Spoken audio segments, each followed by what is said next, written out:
Desde el inicio de la carrera espacial entre Estados Unidos y la Unión Soviética, se han lanzado más de 6.000 cohetes alrededor del mundo, principalmente transportando satélites de comunicación. Para que un cohete llegue al destino deseado, previamente se deben hacer las consideraciones necesarias del caso.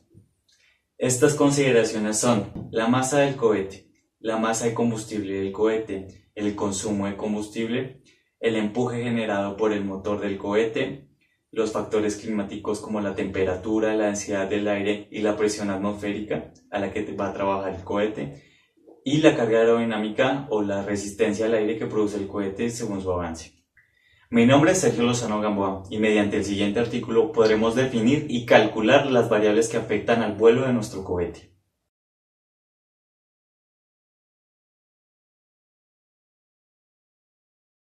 Como punto de partida, vamos a desarrollar el planteamiento mediante el enunciado propuesto, el cual nos dice que debemos realizar el cálculo del alcance máximo en X y la altura máxima lograda por el cohete. Empezaremos a analizar los parámetros previos que nos ofrece el planteamiento.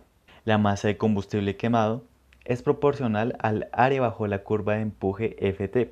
La masa inicial total del cohete es 30 kilogramos, en donde 6 kilogramos corresponden al combustible, y que la sección transversal es un círculo de 10 centímetros de diámetro. A partir de lo anterior podemos parametrizar lo siguiente: el diámetro del cohete, la masa inicial, la masa final, gradiente de temperatura, la constante de gravedad y el ángulo de lanzamiento. Se define el ángulo de lanzamiento de 45 grados, ya que mediante la física clásica es conocido que un proyectil alcanza una mayor distancia recorrida por medio de este ángulo. Después de realizar la parametrización previa, realizaremos el análisis de la gráfica fuerza sobre el tiempo. De esta gráfica podemos concluir que el comportamiento de la fuerza se puede modelar como una ecuación polinómica, en donde su comportamiento varía según el tiempo. Mediante Excel se obtuvo la gráfica de tendencia que modela el comportamiento de la fuerza de empuje a partir de los puntos del diagrama Ft inicial. Para obtener esta gráfica se realizaron intervalos de 0.1 segundos, generándose un total de 101 datos para el muestreo. La gráfica de tendencia nos arrojó la siguiente ecuación de comportamiento. Fuerza del motor o fuerza de empuje es igual a menos 58.293 t al cuadrado más 582.93 t más 226,29. Sabiendo que el consumo de combustible es igual al área bajo la curva de empuje F, se determinaron las áreas de cada instante de tiempo. El porcentaje y la cantidad de masa consumida durante cada instante de tiempo es el siguiente.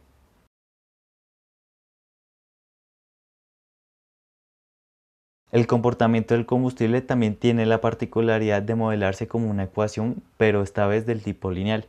Vamos a obtener mediante Excel la ecuación de comportamiento, donde m punto es igual a menos 0.637 t más 36.199. Ya que esta ecuación se expresa durante el tiempo, el consumo de combustible se deja expresado como un flujo másico. A partir de haber obtenido los datos mediante el diagrama Ft, empezaremos con el desarrollo matemático. En primer lugar, empezaremos determinando la temperatura del aire. Para obtener la temperatura, previamente es necesario determinar la altura geométrica, la cual se define como la altura máxima posible que pueda alcanzar el cohete. Mediante el diagrama de fuerza obtenido por Excel, se evidencia que el pico máximo de fuerza entregado por el cohete sucede a los 5 segundos de haberse efectuado el lanzamiento, y para efectos del cálculo de la altura geométrica se utiliza la fuerza en ese instante de tiempo para obtener la velocidad máxima teórica. Se utilizará la ecuación de fuerza y consumo de combustible anteriormente obtenidas, donde la velocidad máxima es igual a la fuerza generada por el empuje del motor sobre el flujo másico o el consumo de combustible. Luego de haber hallado la altura geométrica, acudimos a la ecuación 11 que se encuentra en nuestro artículo, la cual nos denuncia lo siguiente. La temperatura final es igual a la temperatura base más el producto entre el gradiente de temperatura y la diferencia entre la altura geométrica y la altura base. Para determinar la temperatura de base, se utilizó la siguiente ilustración de referencia, la cual muestra la diferencia de temperatura según la altura. La temperatura base se definirá a los 0 metros sobre el nivel del mar. La temperatura a nivel del mar se encuentra aproximadamente a 300 Kelvin. Mediante el dato anterior y el parámetro del gradiente de temperatura podemos obtener la temperatura final a la cual va a trabajar el cohete. Luego de haber obtenido la temperatura del aire, procedemos a obtener la variación de la presión atmosférica, la cual se describe mediante la siguiente ecuación. La presión base se define mediante la presión atmosférica a nivel del mar. Ya que la altura alcanzada por el cohete no perturba en demasía la constante GO, esta será igual a 9.81 metros sobre segundo. Obtenida la variación de la presión atmosférica, calculamos la variación de la densidad, la cual se describe mediante la siguiente ecuación. La densidad base del aire se define mediante la densidad del aire a nivel del mar. Luego de haber obtenido la variación de densidad, procedemos a obtener el cálculo de presión dinámica, la cual se describe mediante la siguiente ecuación. Esta ecuación relaciona la densidad del aire y la velocidad con la que va a trabajar el cohete. La presión dinámica se deja expresada en función del tiempo, ya que esta depende de la fuerza y de la masa y estas varían según el tiempo también.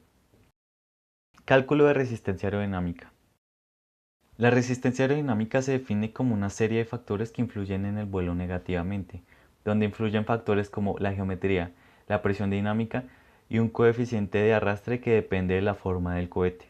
Mediante la siguiente ecuación podemos obtener la resistencia aerodinámica que sufre el cohete durante su vuelo. Se determina el coeficiente de arrastre mediante la ilustración 2 en nuestro artículo, la cual determina un CD para una superficie cilíndrica rectangular de 0.82. Obtenidas las variables que pueden modificar el comportamiento del vuelo del cohete, procedemos a calcular la fuerza real con la que se desplaza el cohete. Cabe anotar que con anterioridad habíamos calculado la fuerza del empuje del motor, pero no teníamos la consideración del arrastre o la resistencia aerodinámica. La fuerza total del cohete se describe mediante la siguiente ecuación. Cálculo de alcance y altura. Para obtener la altura máxima, la siguiente ecuación lo permite. Como hemos evidenciado con anterioridad, la fuerza máxima ocurre a los 5 segundos del lanzamiento y por lo tanto, en este instante de tiempo se tendrá la máxima altura en Y. Para calcular el alcance máximo es necesario emplear una sumatoria para todos los instantes de tiempo, ya que en cada instante el cohete está recorriendo una distancia. Para la sumatoria se tomaron intervalos de tiempo que aumentan en un segundo. La siguiente ecuación estima la distancia recorrida en el tiempo. Debido a lo engorroso del cálculo, se acudió a la herramienta computacional MATLAB. El código usado para determinar la sumatoria total es el siguiente.